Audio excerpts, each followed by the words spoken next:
मुझे बच्चों अब करते हैं क्वेश्चन नंबर सेकंड। तो क्वेश्चन नंबर सेकंड क्या कह रहा है बेटा हमारे पास में कि एक एक्स वाई लाइन है और एक हमारे पास में एम एन लाइन है। दोनों लाइनें आपस में इंटरसेक्ट कर रही है ओ पॉइंट पे। एक्स वाई और एम एन दोनों कहां पे कर रही है इंटरसेक्ट? ओ पॉइंट पे कर रही है। तो X Y and M N intersect at O point. कहां कर रही है?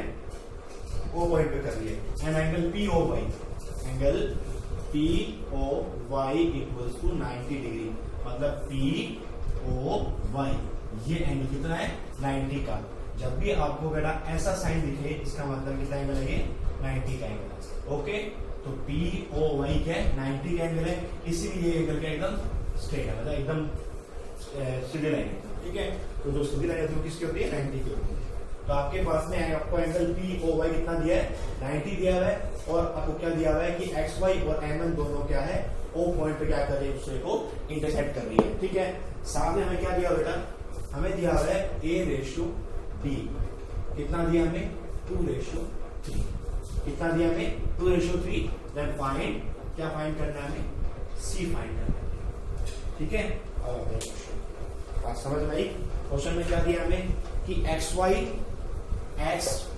ये लाइन और एम एन ये लाइन दोनों ये ओ पॉइंट पे क्या कर रही है? दूसरे को इंटरसेक्ट कर रही है। तो हमें क्या फाइंड करना है? हमें सी फाइंड करना है, जहां पे हमें ए रेशियो बी दिया हुआ है 2:3 और हमें एंगल पी ओ वाई दिया है 90 डिग्री। हमें एंगल पी ओ वाई कितना दिया है? 90 डिग्री। ओके, चलिए अब मुझे बताइए बच्चों, यहां पे एक्स वाई क्या है? एक स्ट्रेट लाइन है। X Y is a straight line. ठीक है, और मुझे बताइए बच्चों कि स्ट्रेट लाइन में बनने वाले सभी एंगल्स का सम कितना होता है? 180 होता है। तो एक्स वाई पे सभी बनने वाले एंगल, मतलब यहाँ पे बनने वाले सभी एंगल्स होंगे, उनका सम कितना होगा? 180। तो यहाँ पे कौन सा आ रहा है? एक तो बी भी आ रहा है, एक ए भी आ रहा है, और एक ये कितना एंगल है? 90 है। बिकॉज हमें पी ओ वाई कितना दिया हुआ है? 90 दिया। मतलब हमारे पास में A plus B plus 90 degree या एंगल लिखो यहाँ पे P O Y, angle P O Y. मतलब ये वाला एंगल बी, ये बी प्लस ये वाला एंगल ए। आप बी प्लस ए लिखो या ए प्लस बी लिखो, बात एक ही है। ठीक है, तो ये वाला एंगल बी प्लस ये वाला angle A plus angle P O Y, मतलब यहां से लेके यहां तक एंगल कितना है? 90 है। तो ये तीनों एंगल सम कितना होगा? 180 होगा। कितना होगा? 180। मतलब लीनियर पेयर। इसका मतलब क्या है कि एक ही लाइन में बनने वाले सभी एंगल्स का सम कितना होगा? 180 होता है। ठीक है, अब ए प्लस बी। अब मुझे बताइए पी ओ वाई कितना है बेटा? 90 है। तो 90 इक्वल्स टू 180 डिग्री। अब मुझे बताइए बेटा ए प्लस बी कितना आ गया आपके पास में? 180 डिग्री माइनस 90 डिग्री। तो ए प्लस बी आ गया हमारे पास कितना? 90 डिग्री। कितना आ गया बेटा? ए प्लस बी कितना आ गया हमारे पास में? 90 डिग्री। ओके, अब देखिए हमें सी फाइंड करना है। ठीक है, और हमें क्या दिया है बच्चों? ए रेशियो बी दिया है। कितना दिया हुआ है? 2:3। कितना दिया हुआ है? 2:3। ठीक है, अगर बेटा आप इनका टोटल करते हो तो क्या आता है? ए प्लस बी क्या आता है? ए प्लस बी, और यहाँ पे कितना टोटल? 5 आता है। रेशियो से उनकी वैल्यू कैसे फाइंड करते हैं वो फाइंड करें। ठीक है, रेशियो कैसे आते हैं? जब हम किसी एक ही नंबर से उन्हें कट करते हैं तो कट करने के बाद जितनी स्मॉल डिजिट बनती है वो हमारी क्या होती है? रेशियो बन जाती है। ठीक है, अब हम क्या करना है? हमें इन रेशियो से इन एक्चुअल जो वैल्यू है ए और बी के एंगल्स की वो फाइंड करना है। हमें क्या करना है? इन रेशियो की हेल्प से ए और बी की जो एक्चुअल वैल्यू है वो हमें फाइंड करनी है। ठीक है, तो मैंने क्या लिखा है यहाँ पे? ए रेशियो बी कितना दिया है मुझे? 2:3। इन दोनों का सम कितना होता है? मतलब टोटल कितना होता है? ए प्लस बी। या बात सुनिए मेरी, ए रेशियो बी का सम कितना होगा? ए प्लस बी। और यहाँ पे क्या करना है आपको? इन दोनों रेशियो का सम करना है कितना? 5। बात समझ में आ गई? मैंने क्या बोला? ए रेशियो बी लिखा, 2:3। सम क्या होगा? ए प्लस बी। और यहाँ पे इस ए के रेशियो का और बी के रेशियो का दोनों का सम करना है। कितना आ गया? 5। अब मुझे बताइए आपको ए प्लस बी की कितनी वैल्यू दे रखी है? 90 है। आपको ए प्लस बी की वैल्यू क्या दे रखी है? 90 डिग्री दे रखी है। आप a प्लस बी की जगह अगर 90 डिग्री एंगल यूज करो तो कोई फर्क नहीं पड़ेगा। अगर आप a प्लस बी की जगह अगर 90 डिग्री एंगल वैल्यू पुट करो तो कोई फर्क नहीं पड़ेगा। अब क्या करना है, आपको a और b की वैल्यू निकालनी है, जो एक्चुअल वैल्यू है वो निकालनी है। कैसे आएगी, a, ठीक है, कैसे आएगी, a इक्वल टू मतलब जो a की वैल्यू कैसे आएगी, a का रेशो कितना है 2, क्या आएगा ऊपर, क्या आएगा a का ratio upon total ratio multiply इस a और b की जो टोटल सम की वैल्यू है वो कितनी है 90 डिग्री। या फिर ऐसा करिए, आप जो a की निकाल रहे हो वैल्यू कैसे आएगी, a का ratio upon total ratio into in a और b दोनों का सम जो एक्चुअल सम है वो कितना है 90 डिग्री है, कितना है 90 है, तो मैंने क्या पुट कर दिया यहाँ पे 90 पुट कर दिया।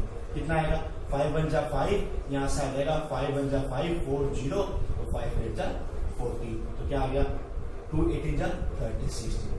कितना आ गया मेरे पास में 36 डिग्री। अब मुझे बताइए ऐसे ही मैं क्या करूंगा b फाइंड करूंगा, ठीक है। तो b कैसे आएगा, b का रेशो कितना है 3 अपॉन टोटल रेशो, मतलब b कैसे आएगा, b का ratio upon total ratio into a और b का दोनों का टोटल एंगल कितना है 90, कितना आ गया 18 थ्री जा 54 डिग्री, मतलब आपके पास में b कितना आ गया 54 डिग्री। बात समझ में आ गई। अब देखिए a कितना आया 36 डिग्री, b कितना आया 54 डिग्री। आप इन दोनों का सम करिए a प्लस b मतलब 36 प्लस 54 कितना आएगा 90 आएगा। मतलब आपके पास में a रेशो b दिया हुआ था 2:3, ठीक है। मतलब इस a रेशो b का मतलब है कि आपके पास में कोई दो एंगल थे, उनको कट करा तो कितना आया आपके पास में 2:3 आया। तो हमें a और b की जो दोनों की वैल्यू है, दोनों एंगल्स की जो वैल्यू है a और b, जो हमारे पास में दो एंगल्स है, इन दोनों एंगल्स की जो वैल्यू है वो हमें कितने रखी है 90 डिग्री रखी है। तो हमें क्या करना है, a का हिस्सा निकालना है 90 में से और b का निकालना है हिस्सा 90 में से। इसलिए यहाँ पे जो मल्टीप्लाई में वो आता है वो क्या आता है कि आपको जो रेशो दे रखा है उन सभी का जो टोटल हिस्सा है वो कितना है 90 है, तो यहाँ पे क्या आएगा 90 आएगा।